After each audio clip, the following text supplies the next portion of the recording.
Hello, I'm Tom, and this is the Tabletop Tap Room in the Star Frontiers Gamer. And today we are looking at creative use of equipment in the Star Frontiers game, namely the toolkits. The first two videos looked at the miscellaneous equipment and what you could do creatively with some of that. Today, it's toolkits.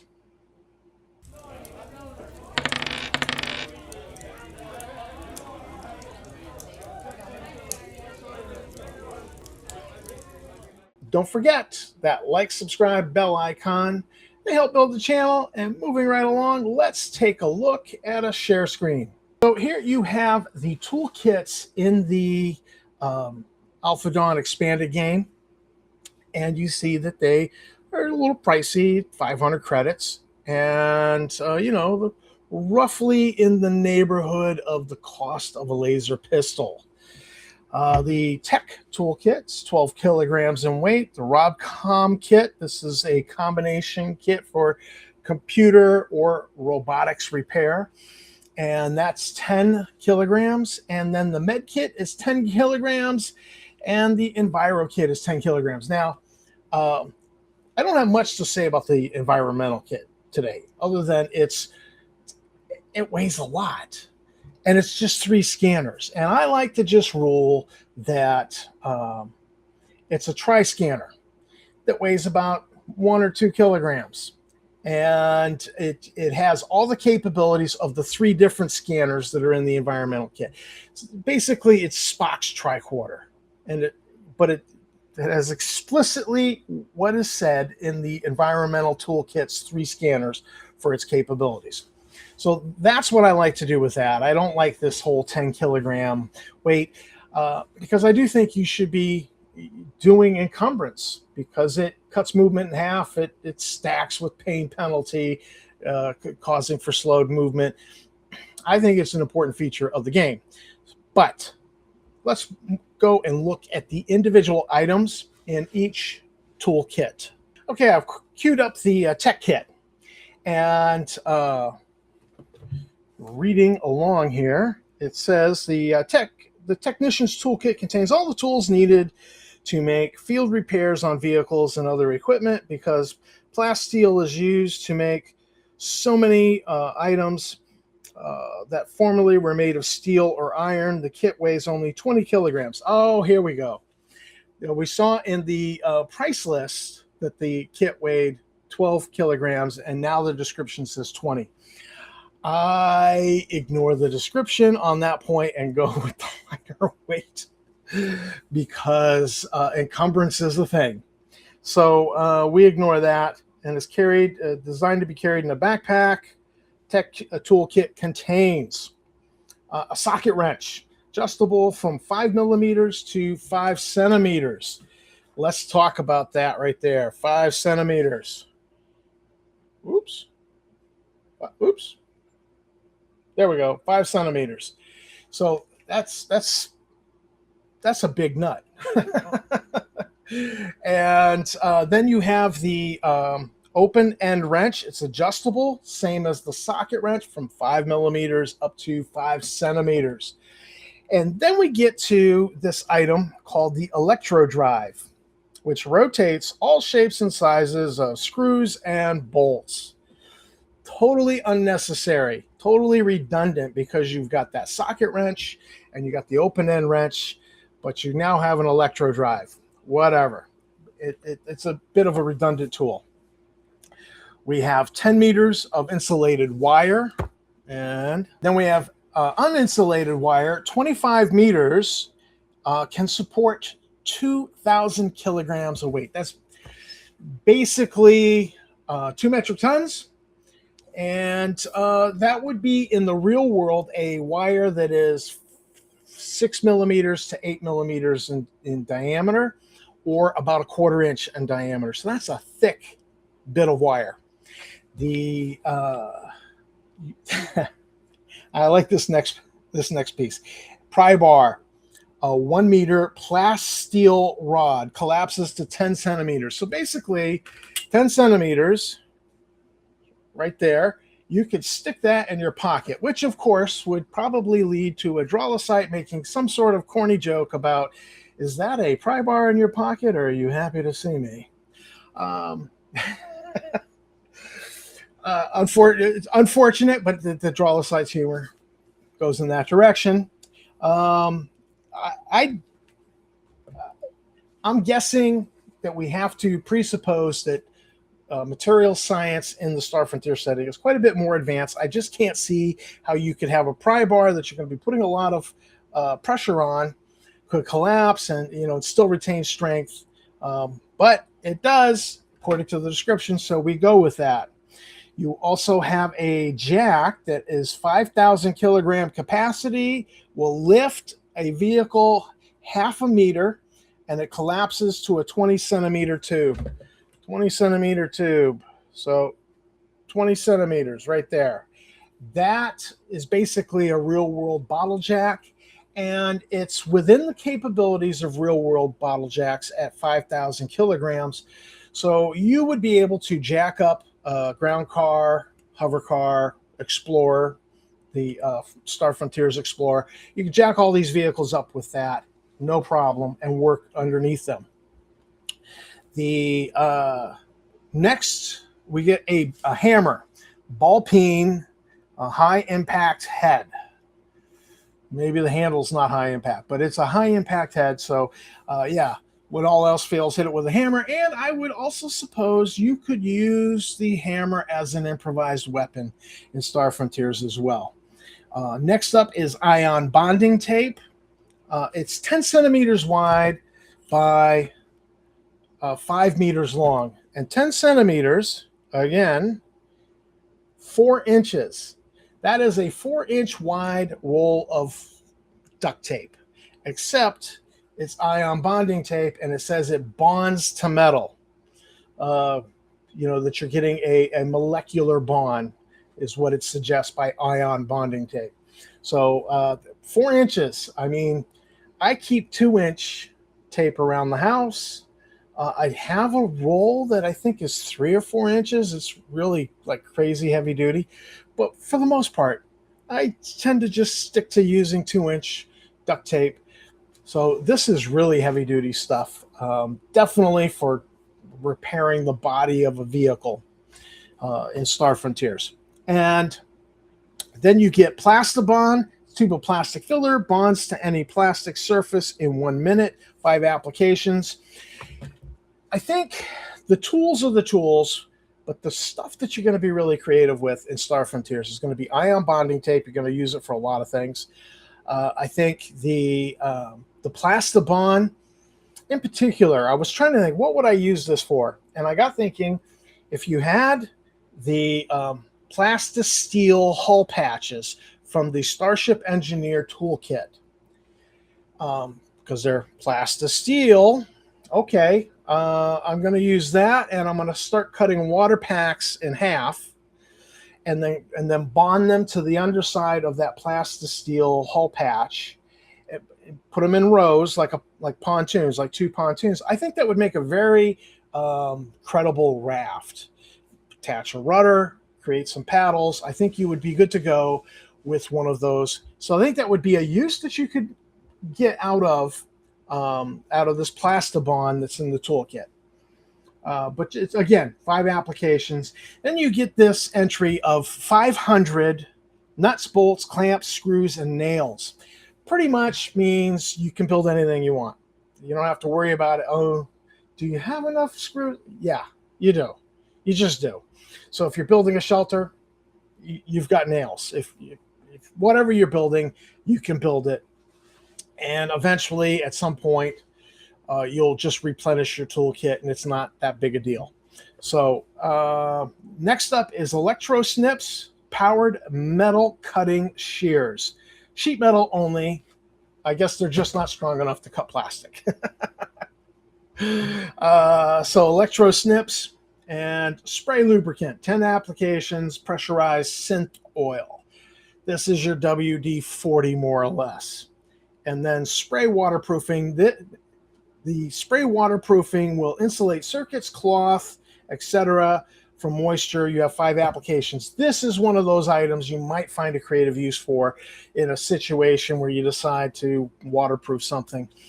You might just be waterproofing a piece of canvas to, make a shelter tent, an improvised shelter tent out of, get characters out of the weather. Certainly a possibility.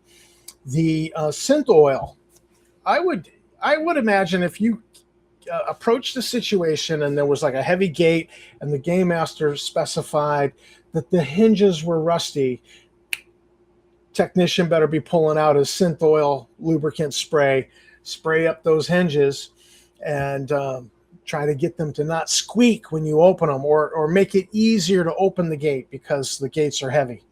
So those would be the items: your ion bonding tape, your Plastibond, your synth oil, and your spray waterproofing are the things you're going to creatively focus on. The tools are just the tools, and the nuts and bolts and nails and screws just means you can build anything you can imagine, and you don't really have to worry about it because you got 500 of them. So that is the technician's toolkit. When you come to the RobComkit, it again has the wrong weight in the description. It says 15 kilograms when we clearly saw on the price list that it was 10. Now for the RobComkit, you got duplicates of items from the Techkit, and that starts here in the first: electro driver, ion bonding tape, insulated wire, spray lubricant, electro snips, spray waterproofing, all the same as those in the Techkit. I tend to think that the electro snips maybe not necessary based off some other items in here, but the next item up is a laser soldering iron, pen-sized laser soldering iron. That sounds like a fun item. And then solder, 1 meter roll of conductive soft metal solder. Magnetic bypass clips, basically alligator clips on wires. Small connectors used to short circuit wiring. Breadboard circuits, 5 standard boards for mounting robot circuitry. Let's talk about breadboards. They were kind of a thing in the 70s and 80s, even into the 90s, but I don't think you really see them much anymore. But definitely something you could say, hey, I've tested this new circuit, I've tested this new wiring.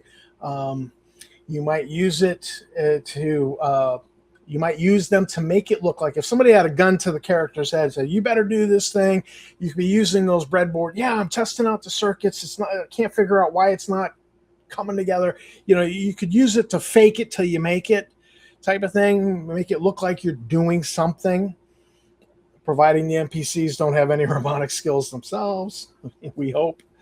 So breadboard circuits, they were kind of a thing, and basically they were a plastic board, had all these holes, and you plug stuff into it and then jump wires to connect this diode to this transistor to, so I don't know that there's still a thing. Now, next up, though, is demagnetizer. It's an electrical tool to demagnetize foul circuits. Sure, I guess.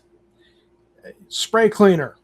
Spray solvent to remove dirt from the robot's works. 10 applications. Again, WD-40 for the Frontier. Then a miniature flashlight. Now, this one's nice. Okay, it's only got 20 hours of operation on its small battery. It's a small flashlight, but it's got a magnetized handle, so you can just stick it right to something metal and have the light shining where you need it shown. Then you have calipers, capable of taking measurements as small as 0.001 millimeter on up to I don't know how big. Needle nose pliers, similar to 20th century tool. I love me some needle nose pliers. Always a handy tool to have. Sonic scalpel, same tool that's in the Medkit. Sonic scalpel, tool for cutting plastic, flesh, or metal, makes a smooth, bloodless incision up to 5 millimeters deep. And components, you have a box of transistors, diodes, computer chips for robotic circuits. And then, so again, this is your 500 nuts, screws, bolts, clamps in the Techkit. It's just whatever you need to do circuitry in a robot or a computer. And then finally, you have an oscilloscope, miniaturized viewer, which displays information on electrical flow and other aspects of circuitry.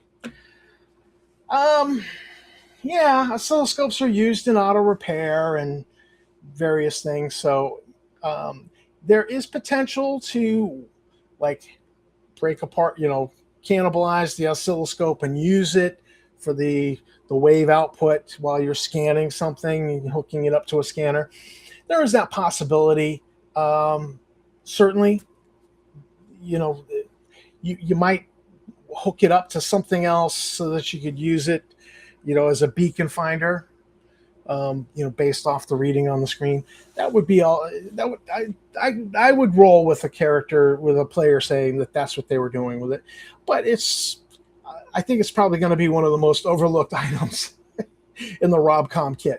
Now, honestly, these kits are heavy, and if you just had the computer access computer from Zebulon's Guide, lets you do anything you need to do except repair a computer or potentially bypass security on a computer. So I almost consider the computer access computer for computers a better tool for the computer, because they're just not going to be doing a lot of repairing unless they really want to. They're more likely going to just try to defeat security. They defeat security, they're going to be displaying information. They're going to be trying to get and access information within the computer. And same for the robot. You only need this toolkit if you're going to be doing repairs, physical repairs on a busted up robot, which is a possibility, particularly if you're running a combat robot. Well, then, yeah, you're going to need this toolkit. Make the robot carry it. It's heavy. So the toolkit has a few creative items that you could use. The spray waterproofing's in there, the spray lubricant, the other WD-40, the spray solvent, and you might come up with a creative use for something like needle nose pliers. You could jam a door open, jam them in the bottom of a door to hold the door open, use them as a door stop. So certainly there's a few creative items there. Now, let's move on to what's kind of where the creative stuff is going to be at, and that's the Medkit. So the Medkit has the proper, when you read it, it has the proper kilograms here, 10 kilograms. Now, when I look at this Medkit, I'm like, what is it that weighs so much? I just don't see it enough in here to justify 10 kilograms other than two items, which would be the electrosurgeon and the autosurgeon. We just don't know how much those weigh. But I think if you took those out, everything else in here, 2 kilograms maybe for a Medkit. But nonetheless, it's 10 kilograms. And at the top, you get the local anesthetic, 10 doses, 10 hypodoses. This is for killing pain. Now, you'd never want to carry two of these Medkits because that'd be 20 kilograms, and that would probably carrying anything else. And stamina is not your primary stat as a medic. Logic is. So your stamina and strength are going to be lower because you probably put your higher stat in logic. So 2 Medkits, bad idea. But if I ever came across a second Medkit, one of the things I would loot I would instantly loot the doses, anything that's a dose, particularly local anesthetic. You just cannot have too much local anesthetic. And if somebody was suffering from a pain penalty, half stamina causes a pain penalty, causes you to you move slower, and you have a negative 10, I think it's negative 10 to any activity because of the pain penalty. So yeah, you'd want to be doping them up with local anesthetic to kill pain if you were not doing first aid right away to get them above half stamina. So one of the first things I'd loot out of a found Medkit. Plastiflesh, 5 cans of spray, which closes up wounds and heals burns. Handy item. There could be a creative use for Plastiflesh, but that's something that will come up in the moment, I think. Omnimycin, 10 doses, controls infections. By and large, I don't think you're going to have to use this unless you're doing surgery in a really filthy environment, or unless somebody was bit or stung by something and it introduced an infection automatically, like, you know, it had a thing where like a current stamina check or get infected. Well, then they have an infection and you will need the omninicin for that. But I think if you're using the antiseptic, you know, the spray antiseptic to kill germs, and then you do the surgery there. Plus, with the electrosurgeon is a small machine that keeps wounds open and controls bleeding during surgery. I also think the electrosurgeon has a sterile field. It has a field where it ensures you're operating, it's a sterile condition. So unless the medic is doing surgery in a really filthy situation, I'm not worried about infection. I think he's adequately disinfecting and using his tools. You shouldn't worry about infection, but that's just me. Another game master might rule differently. So omnimycin. Okay, acid neutralizer. 1 bottle neutralizes acid. Now, honestly, when I picked my brother's brain, who'd been a combat medic, he's like, why? It's irrelevant, because if I've got enough water, I can neutralize acid. If you've got the water pack with 4 liters of water, what do you need the acid neutralizer for? Well, I would certainly use it when it would be appropriate to use it. If something had acidic saliva, you know, or the xenomorph has acidic blood, you know, a hypo spray of acid neutralizer. Load a hypo spray with acid neutralizer and shoot the xenomorph with it. That might be harmful for the xenomorph. Might cause a lot of damage, but my brother certainly saw this as an irrelevant equipment item. Antiseptic, 5 cans of spray, cleans and disinfects the skin area. Again, if you're using the antiseptic and the electrosurgeon, and you're not doing surgery in a really filthy environment, I don't see characters getting the infection. Med scanner. Oh, microforceps. Microforceps, adjustable, used to remove shrapnel and bullet fragments from wounds. Obviously a good thing, handy. Med scanner, electrical instrument used to diagnose ailments.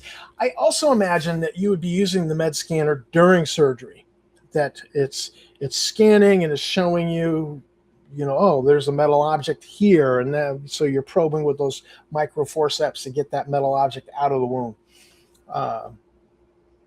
Then we start getting into the hypo spray, and the hypo spray can be used as a weapon.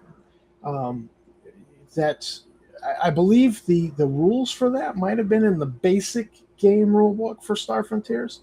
I'd have to double check, but so you might try to inject somebody with like a stay dose to knock them out. So you've got the BioQuart, the tell-all. Tell-all is a truth serum, and this is funny because I think real-world truth serum, while I have no experience with it, only seen it used in a few movies, I think you get more performance out of it, out of real-world truth serum. In Star Frontiers, you get 3 questions, yes or no questions, and then the character falls unconscious for 24 hours. So it's kind of like that scene in the most recent D&D movie where they used a magical artifact to kind of raise up this dead warrior and start asking him questions. And so if they only get 3 questions, and then he goes back to being dead. And so they only asked him 2 questions and walked off. And he's like, hey, what about me? Because they didn't ask the 3rd question. So he was kind of stuck there in a limbo state waiting for someone to ask him a question.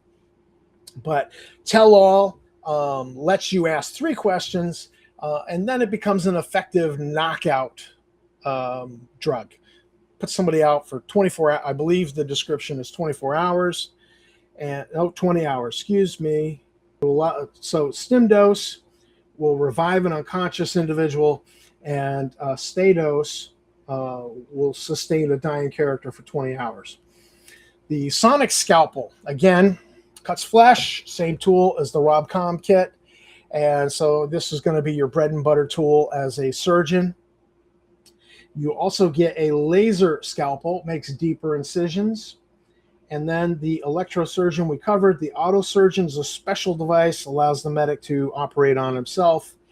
You get antibody plus, it's for resisting diseases. So this would be, for your control disease skill check, cure disease skill check, control infections skill checks would be the omnimycin. And then you have antitox, neutralizes poison. So if somebody was poisoned or bit by a poisonous critter, you'd be using that. But fundamentally, just having a water pack going to let you irrigate wounds, going to let you neutralize acid, wash, clean an area, and then finish that up with your spray antiseptic. So it's, other than using the hypo spray as a weapon to inject somebody with Statos, so it puts them in a regenerative deep sleep for 20 hours, or you're piling on this guy and you want to inject him with the tell-all drug because that's going to get him under control, particularly after the 3 questions. He's going out for 20 hours, 24 hours. There's a lot of capacity in these different toolkits for craziness, creativeness, but it's really going to take imagination on your part. So the watchword here is just going to be creativity and looking for those opportunities to use something. There are 101 uses for duct tape, and I think all of those are probably going to apply in some way, somehow, to ion bonding tape. 101 uses for WD-40, and all of those things are going to apply in one way or another to the spray lubricant or the spray solvent in the RobComkit. I would be of a mind to dumb down the weight on these kits a little bit, at least use the one printed in the price list, not the ones in the descriptions. And I would certainly, as I said, dumb down the weight on the Enviro Kit and make it a tricorder, except I would just call it a tri-scanner for Star Frontiers. And, let somebody play Spock. They bring up their little scanner and, oh, all right, Captain, I'm showing this much of this gas in the atmosphere. I'm showing, this in the rocks. So that's what I would do with those, because you want the characters to have their toolkits and to be able to use them, when they need to.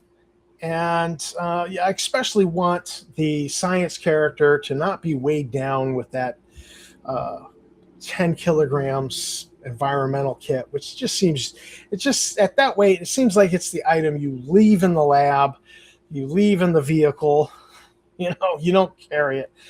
And if you're not carrying it, you're not going to have it when you really need it to get the information that you really need.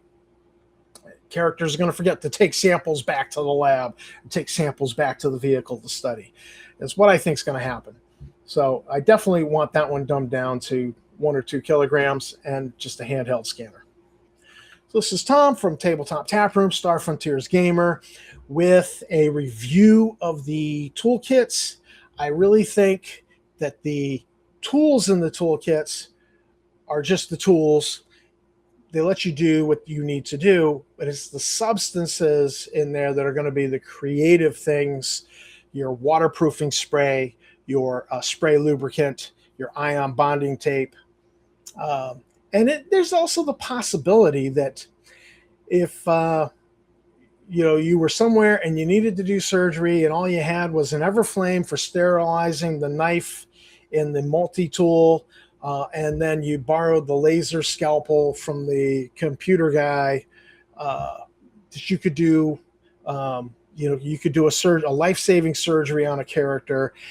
The game master might hit you with a minus 10, -5, -10, -20. I don't know what he's going to judge on that, because you don't have a full med kit.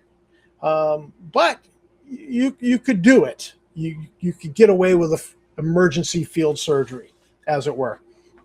So this is Tom signing out. Thanks for watching the video. Don't forget that like, subscribe, bell icon, and I will see you out there at the gaming table, and maybe you'll be doing something creative with your equipment, fantasy, sci-fi, otherwise.